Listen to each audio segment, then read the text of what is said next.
the budget that I had was 200,000 Kenya shillings. Yeah, 200,000. Want to be okay, have enough money for the first month. That's $1 million, Bob. $1 million Kenya shillings, guys. From 30,000. Hi, welcome back. If you're new here, my name is Anita and I mainly post content about grad school applications. In today's video, I'm joined by Waithera. Hi. Yes. Again. And we are going to talk about a very serious topic in your grad school application, something that most people never tell you about, something that we were never told about, and we just came upon it when doing the actual application. And this is money matters. The budget versus actual expenses. Ooh, yes. The lie. Today we're going to talk about money, how expensive grad school application and generally getting into grad school is. Because this is something I've not seen many people talk about, and it's just the reality on the ground. Yeah. So to start us off, let's talk about what we planned. Like, even if we hadn't been told much, there was planned expenses, something you foresaw doing. So what we planned on spending on. So starting from applying to the US, what expenses did you plan for in your application? So before the application process, like during the application process, because I hadn't thought about post getting to school. Or getting the letter. Post getting the letter. So the budget that I had was 200,000 Kenya shillings. 200,000 Kenya shillings, guys, for school. Okay, break it down for us. And this is because first of all, schools require application fees. I don't know why Kenya is not put among the countries that should not pay application fees yet. Honestly, not everyone in this country is well off and wealthy, so it's so sad that we don't have the waiver option like our neighboring countries, Uganda, Tanzania, Ethiopia, etc. But this is also dependent on the school. But for me, the schools that I applied to required application fees. So the range was about $75 to $90 for each school. And I remember I applied to 5. So that's already for $50. And when you convert that to Kenya shillings, you multiply, then the exchange rate was at 112. So for 50 times 112 is a lot of money. Actually, anytime you can just do a calculation, because I remember I sat down, I was like, that's 2 months salary gone.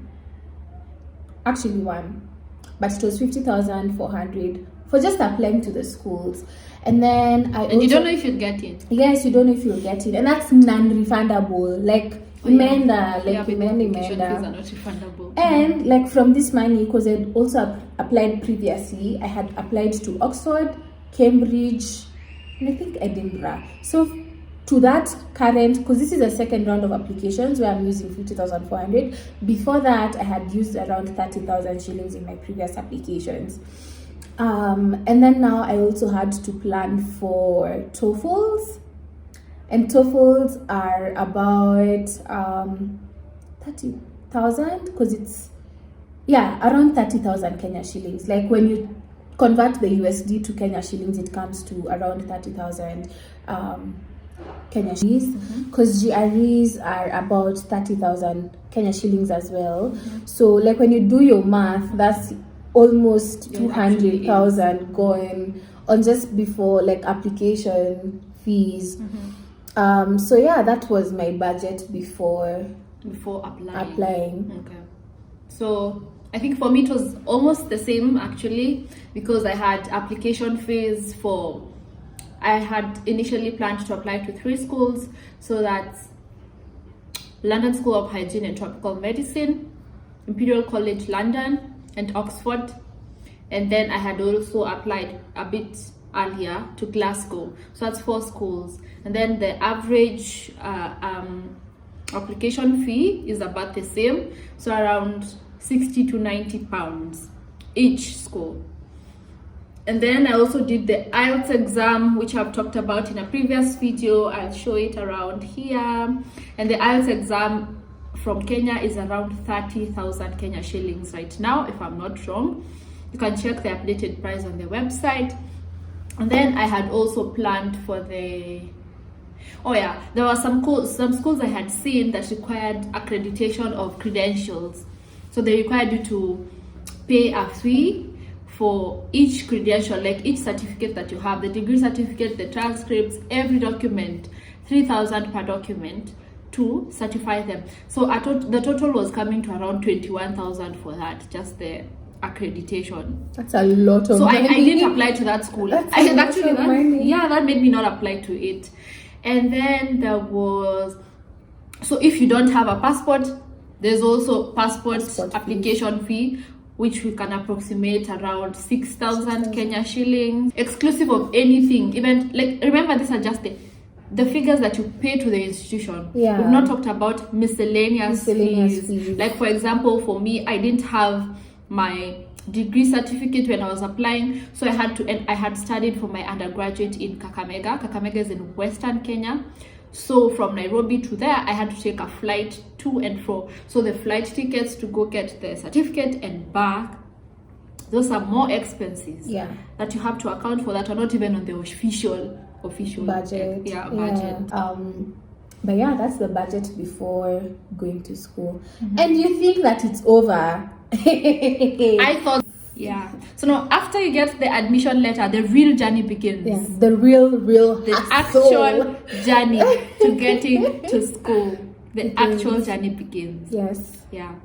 So you can start. Honestly, I was not prepared. Because for me, I knew that 200,000 shillings was even overstretching. And I was like, for like after school, because I knew the visa fees is $160. I didn't know the other fees before that. Same. So I was like, I only need like 50,000 extra on top of the 200,000 post acceptance. Hey guys, that was a lie. That's where the lie is. As in, that's literally where the lie is. And no one tells you this. No one. No one even prepares you for this. In my case, the service fee is $350. And then now when you convert it, because you have to pay through the Western Union, if you convert that, it comes to around 65,000 Kenya shillings. Because Western Union fees and then the exchange rates.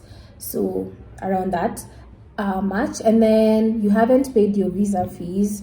I think when I was paying mine, it was 18,900. Right now it's about 19,200 or more because the exchange rates keep on going up. But it's around $160. You haven't included your Ubers and your whatevers to the embassy and back home. And then there are vaccines. Like the school sends you a list of vaccines that you have to do. And honestly, that's another cost I never accounted for because I was supposed to do meningitis, I'm supposed to do MMR, varicella, HPV, hepatitis A and B, and a flu shot. You didn't do cholera? For us, we didn't do cholera. But then now, for guys in the UK who need to do cholera, and a TB test, cholera and a TB test. So this comes, guys, honestly, to around 100,000 Kenya shillings. I can actually believe that. 100,000. So the TB test Kenya alone shillings. is around 16,000. Yeah, it's around 16K. I can actually believe that. That's without the chest x-rays. Yeah. So if you're doing a blood test, a quantiferon test, and a chest x-ray, that's around 32,000 Kenya shillings gone like that. You haven't done your vaccines, and most vaccines, travel vaccines, are like 5,000, and you need multiple doses. I remember the HPV vaccine when I was going to get it at Nairobi Hospital. It was 17,000 one shot, and there are three shots. TB. MMR, because so for MMR you can do the titer, which is cheaper than getting the vaccine, but it's still a lot of money. The flu like 100,000 Kenya shillings that you had literally not budgeted for. Oh, tell me about that. So for me, what that did, it left a dent in my budget, because now you see that's money I had saved for like when I get to school, because I still need to do shopping for bed, settling in the first month, because the school won't give you money until like the start of your school date, and they expect you to be there earlier. So that money was gone just like that. And then I also had to pay for my plane tickets. Luckily for me, since I got my acceptance letter early, and like don't do this, guys, because the visa application process is a gero, and like it's you don't it's a gamble. You don't know if you'll get the visa or not. But for me, I got my flight ticket before getting my visa. I'd not advise that for anyone. So I paid less because the dollar then was not so high, and also when you book early, it's cheaper. So I thank God for that. So that was around 70k. Right now the flight tickets are double that, 140. And then shopping, because I had to buy a laptop. So for my coursework, I need a good laptop, and the specifications are either an HP Elite X360, that's like 145,000, or an Apple MacBook. So I ended up to get, like, I opted for the MacBook, which is also expensive. Yeah. That's also like 130k going. And then we also have to pay insurance fees and fee bills, which is around $800. And I haven't paid for my rent, which is 1 month's rent plus 1 month's deposit. Actually, 2 months deposit. So as in, you have to part with like 800,000 Kenya, if I'm being honest. And that's not even enough. Like, if you want to be okay, have enough money for the first month, that's $1 million, Bob. $1 million Kenya shillings, guys.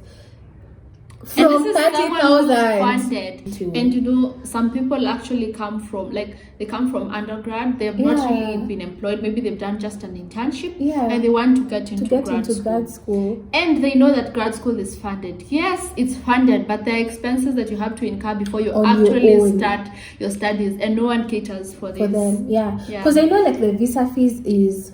You won't be refunded for that. No. You won't be refunded even if you don't get your visa, it's not refunded. Yeah, you won't get refunded for your service fee. You won't get refunded if you miss your plane ticket, unless you get the refund option, which is more expensive.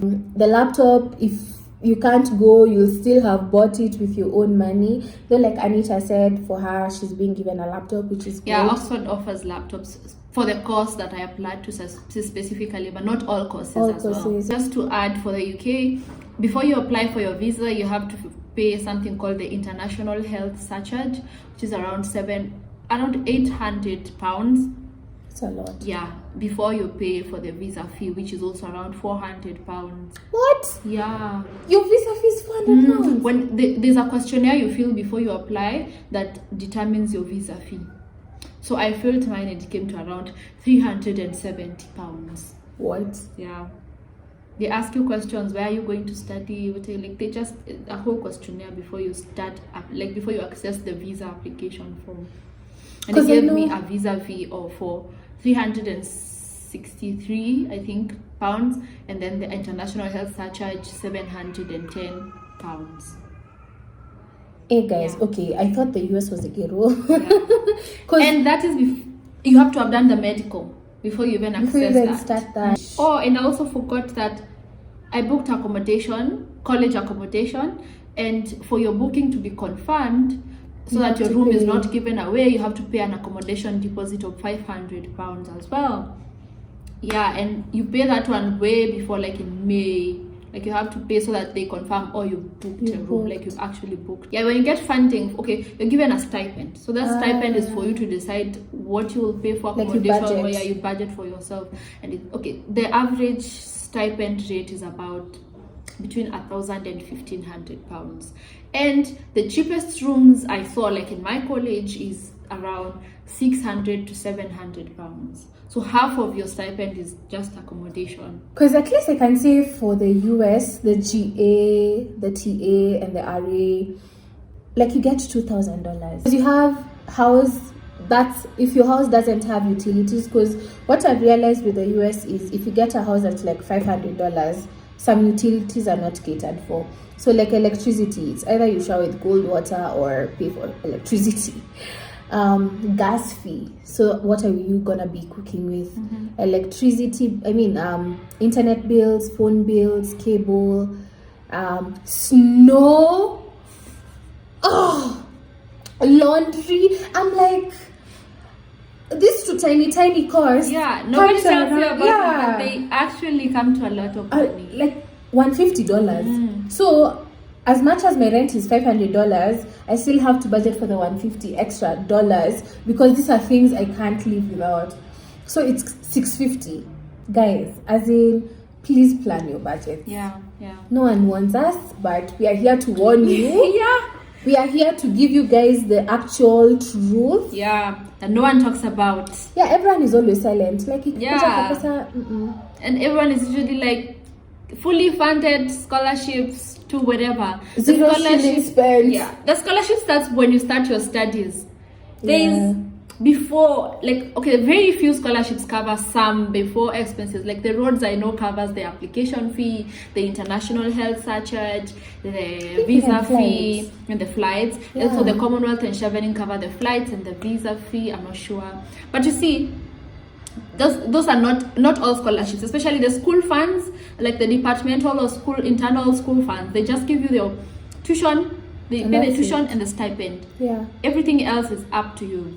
So it's not in reality you don't spend anything. That's not the reality. That's it for today's video. We just decided to say it out loud, the truth as it is, on the topic that most people are not comfortable talking about, which is money.